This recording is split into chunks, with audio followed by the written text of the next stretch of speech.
Well, Richie, back to Buckingham Palace again in the middle of a World Cup. Always a nice feeling to come here, though. Yeah, it's been a while since we've been here. I think it's probably about 2005 our last year. So I think you get into the business end of the tournament now, and that adds a bit of spice to it. And a chance to do this is pretty cool. Interesting as well, of course, a lot of the other teams here as well, and their foes as usual, who we're standing off against this weekend. They're here. Is it nice to see these players though in a different environment? Yeah, well, you only usually see them after a game or whatever. So I guess without the rugby right here and now, I just saw the Springbok boys who we got to know pretty well over the years. They have a bit of a yarn, but there's always a little bit of edge, knowing that we could be playing against each other coming up. Well, of course, it's playoff time coming up this weekend, and is it hard to take the eye off that prize when you do come to an event like this?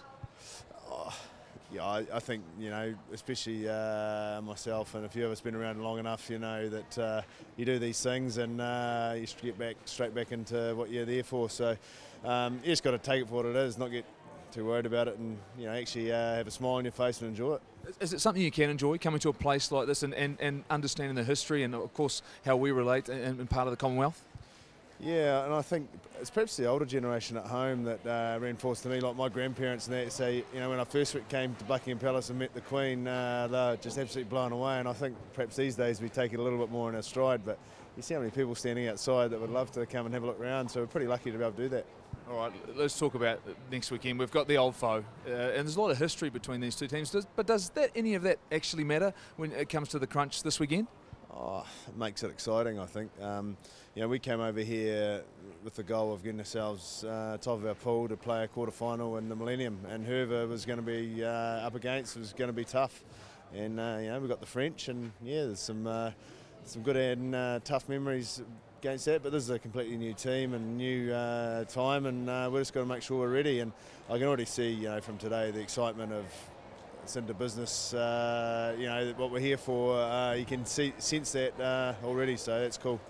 What about the game that's just been played? I mean, everyone was hoping to take a step up. You were on the sidelines, running the water, in fact, being out there. And I know that doesn't sit comfortably with you, but in terms of the game itself, did the team take that step up you were looking for?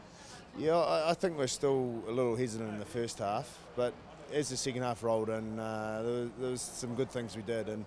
But as much as you try and convince yourself that you're going to go and throw everything into it, knowing that there's a quarter-final around the corner and you're going to be there, and we should have won that game, which we did. There's things we need to be a lot better at this weekend. But, sitting there on a Monday before a quarter-final with all bar one, fit and ready, we're in pretty good shape. So, but it's what we do from here on that's going to count.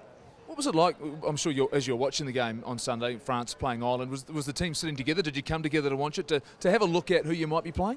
I think most of the boys would have watched it. We were sort of different, a few guys in each other's rooms and a few down the team room. And it was a weird one to watch because didn't care at all who was going to win. It was just interesting to watch the intensity, and I think we realised, by watching, of what it's going to be all about next week. And it was a good chance to understand that. So it was a kind of interesting one to watch. But most of the guys, I'd say, watched it all. Rich, I get a sense you're really excited about this coming week and what might happen afterwards. Is this for you? Is this the culmination of it all, for all the effort you've put in, particularly this year? This is what it's all about. Well, this is why you want to play at a World Cup, is for this week, and then you got to earn the right to go on. But the pool games, if we be realistic, we came here knowing we should top our pool and should get to this point. But from here on, there's no guarantees. There's nothing that you've done, way you've played or anything means anything now. And it's what we do from here on. And that's the thrill of playing Test rugby, I think, is those situations. That's what I love about it. And I know the boys are going to embrace it. And, you put the best performance we can out in the field. And then I hope that's good enough.